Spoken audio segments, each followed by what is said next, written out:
نبینا صلی علی محمد صلی علی شفیعنا صلی علی محمد ہم بھی مدینے جائیں گے آج نہیں تو کل سہی ہم بھی مدینے جائیں گے آج نہیں تو کل سہی آقا ہمیں بلائیں گے آقا ہمیں بلائیں گے آج نہیں تو کل سہی بڑھئے صلی علی نبینا صلی محمد مل کے صلی علی شفیعنا صلی علی اور میں نے تو مان ہی لیا کہ آقا آپ ہے وجہ کائنات میں نے تو مان ہی لیا آپ ہے وجہ کائنات منکر بھی مان جائیں گے آج نہیں تو کل سہی پڑھئے صلی علی نبینا صلی محمد صلی علی شفیعنا صلی علی محمد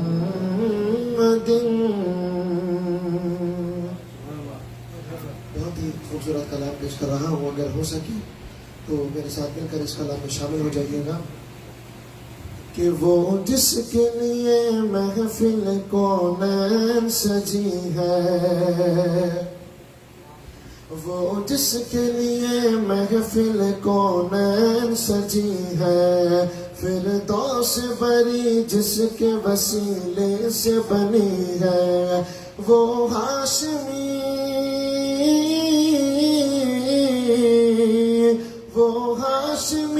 مکی مدنی العربی ہے وہ میرا نبی میرا نبی میرا نبی ہے وہ میرا نبی میرا نبی میرا نبی ہے جو ان کا نبی ان کا نبی سب کا نبی ہے وہ میرا نبی میرا نبی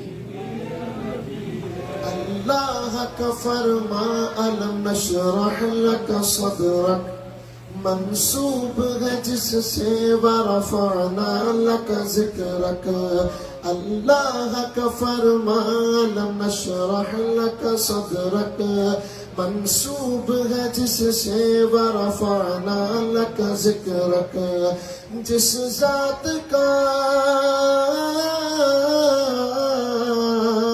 جس ذات کا قرآن میں بھی ذکر چلی ہے وہ میرا نبی میرا نبی میرا نبی ہے وہ میرا نبی میرا نبی میرا نبی ہے جو ان کا نبی ان کا نبی سب کا نبی ہے وہ میرا نبی میرا نبی اور وہ ذات کے جو مظہر لولا کلمہ ہے جو جو صاحب رف رف شب معراج ہوا ہے، وہ ذات کے جو مظہر لولا کلبہ ہے، جو خالق کل سے شب معراج ملا ہے، اقسام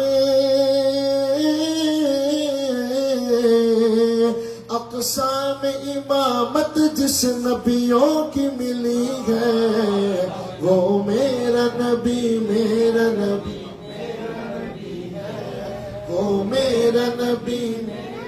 نعرہ تکبیر، نعرہ رسالت، نعرہ حیدری۔ الحمدللہ ہم سب کے نبی ہیں، تو مل کر پڑھیں گے تو انشاءاللہ سرور آئے گا۔ وہ میرا نبی میرا نبی میرا نبی ہے، وہ میرا نبی میرا نبی میرا نبی۔ یاسین و مزمل و مدثر تو طٰہٰ، کیا کیا نئے القاب سے مولا نے نوازا، یاسین و مزمل و مدثر تو طٰہٰ، کیا کیا نئے القاب سے مولا نے نوازا، کیا شان ہے کیا شان ہے اس کی کہ جو امی لقبی ہے، وہ میرا نبی میرا نبی میرا نبی ہے، وہ میرا نبی میرا نبی میرا نبی ہے، جو ان کا نبی ان کا نبی سب کا نبی ہے، وہ میرا نبی میرا نبی میرا نبی ہے۔ حضور اشرف المشائخ علیہ رحمہ کی بارگاہ میں ہدیہ مرتبت پیش کر رہا ہوں۔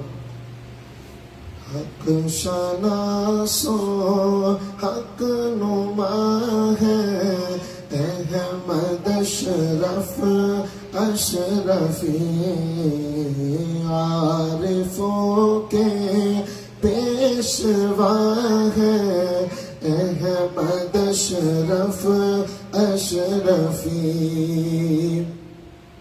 گلشن چشتی کا بھی یہ ایک گل خوش رنگ ہے، گلشن چشتی کا بھی یہ ایک گل خوش رنگ ہے، جان جملہ اولیاء ہے، احمد اشرف اشرفی، جان جملہ اولیاء ہے، احمد اشرف اشرفی۔ راحت قلب جناب طاہر اشرف آپ ہیں، رہنمائے ازکیاء ہے، احمد اشرف اشرفی۔ عابد ان کو دو خبر جو ڈھونڈتے ہیں، چارہ گر حامی ہر بے نوا ہے، احمد اشرف اشرفی۔ حق شناسو حق نما ہے، احمد اشرف اشرفی۔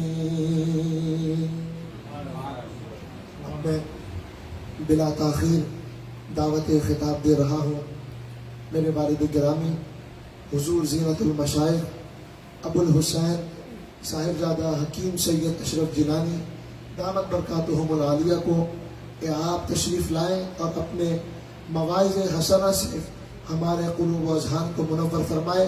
نعروں سے استقبال کیجئے، نعرہ تکبیر، بلند آواز سے نعرہ تکبیر، نعرہ رسالت، نعرہ حیدری، نعرہ غوثیہ، علماء اہل سنت۔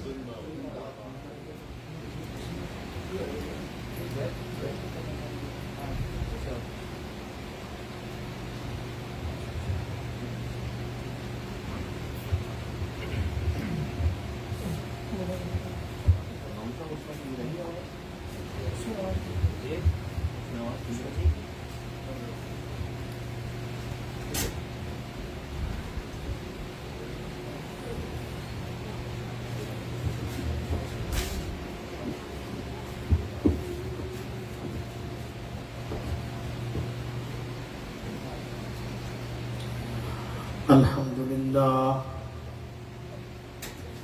لله نحمده ونستعينه ونستغفره ونؤمن به ونتوكل عليه ونعوذ بالله من شرور أنفسنا ومن سيئات أعمالنا من يهده الله فلا مضل له ومن يضلله فلا هادي له ونشهد أن لا إله إلا الله وحده لا شريك له ونشهد أن سيدنا ونبينا وشفيعنا وشفاء صدورنا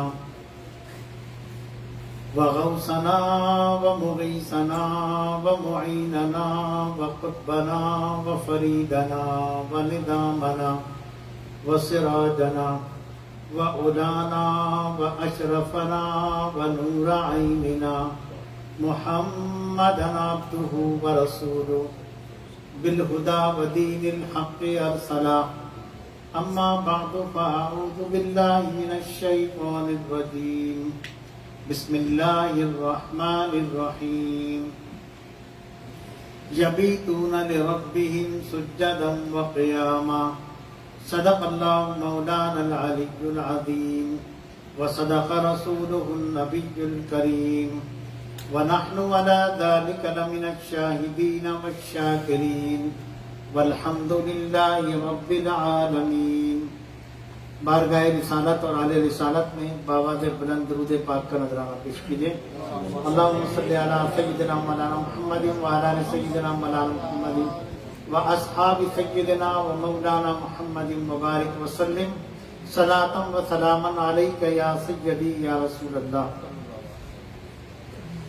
حمد و صلات کے بعد قرآن مجید فرقان حمید کی ایک آیہ کریمہ کی تلاوت سے اپنے آپ کو مشرف کیا.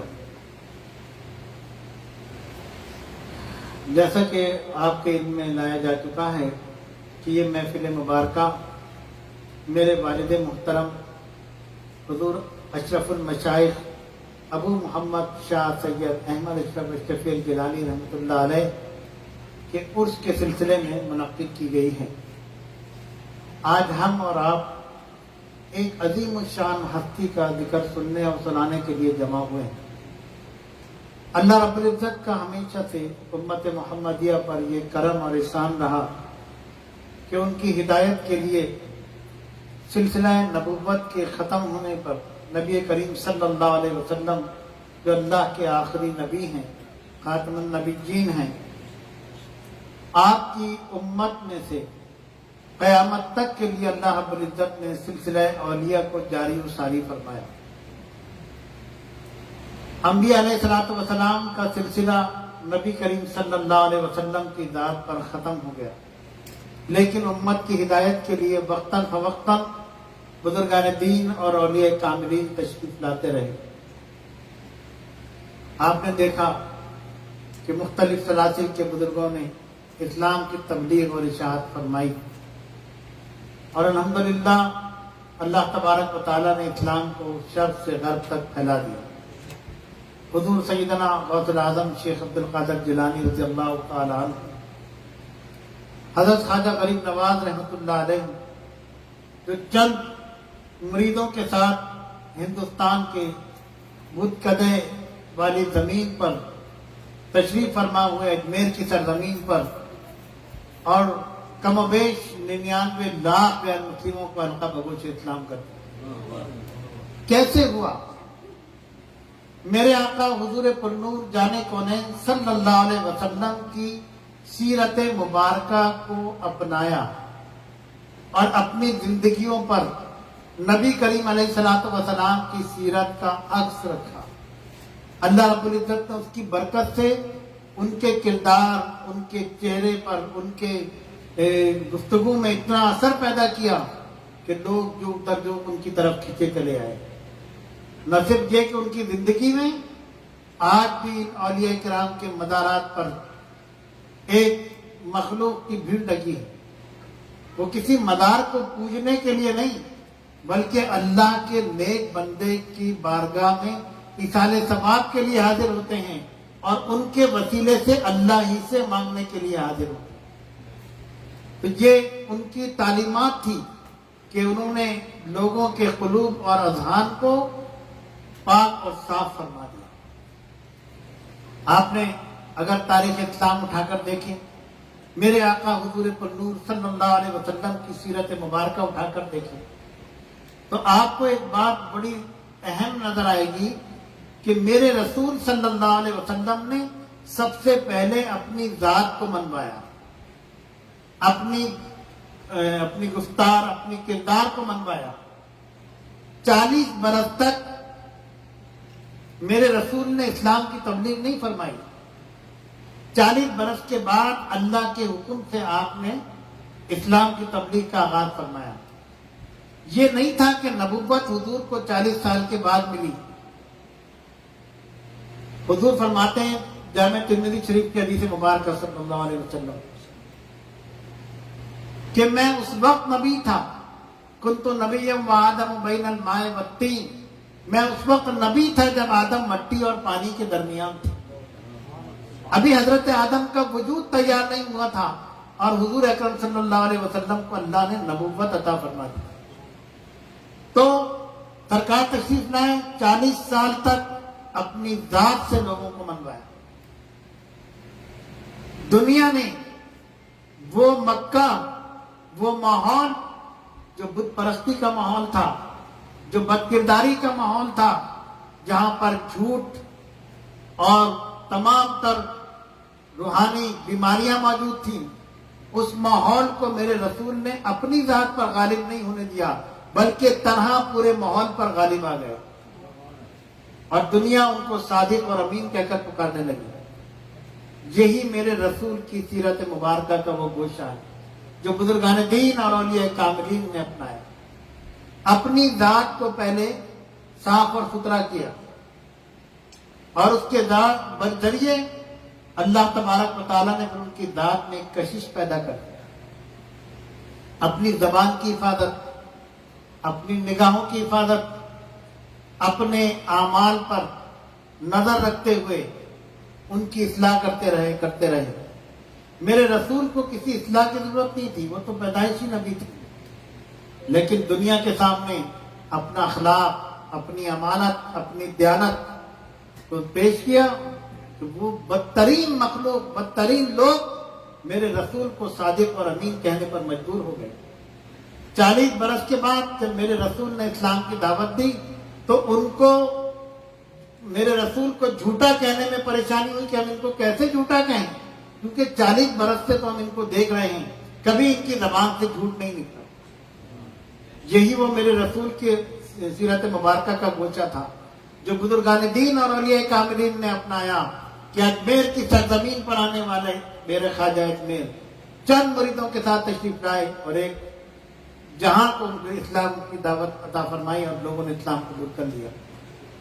اسی طرح سے ہندوستان کی سرزمین پر ایک اور بزرگ سلسلہ چشتیہ سے ہی تعلق رکھنے والے ہمارے روحانی جد اعلیٰ حضرت مخدوم سلطان سید اشرف جہانگیر سمنانی، جنہوں نے 120 برس کی عمر پائی اور پوری دنیا کا سفر کیا اور کچوچ شریف میں آج ان کا مزار مبارک ہے۔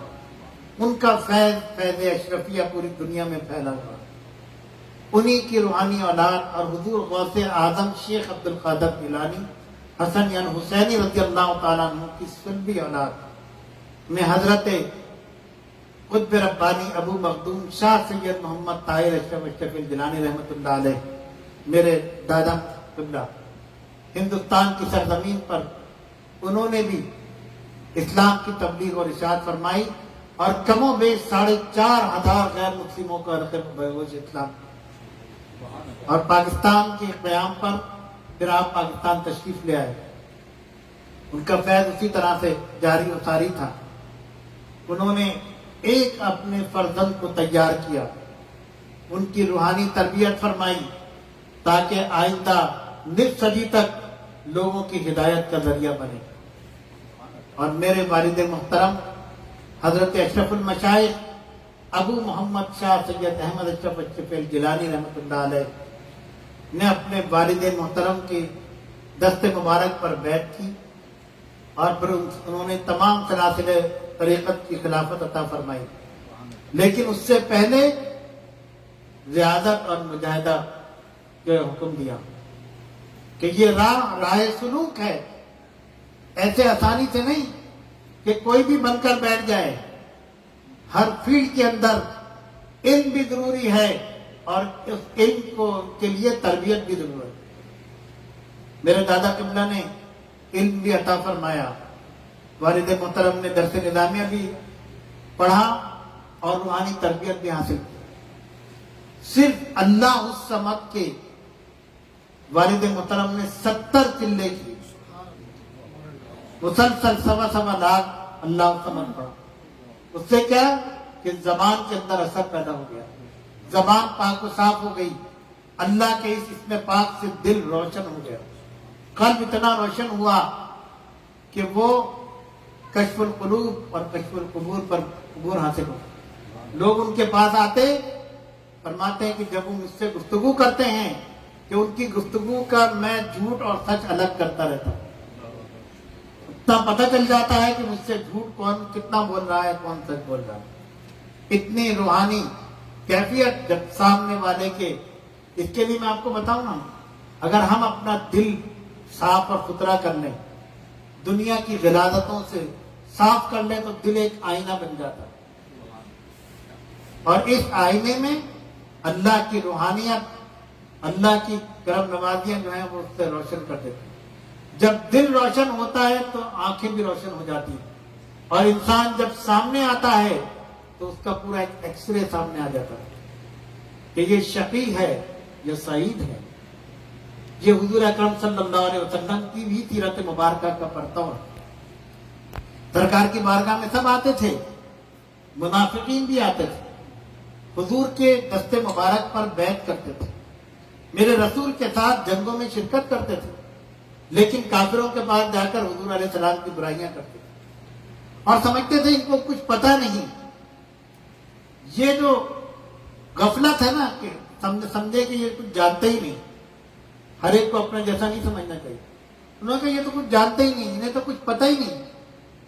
حالانکہ اللہ کے نبی کو اللہ تبارک و تعالی علم غیب عطا فرماتا، غیب کا علم عطا فرماتا.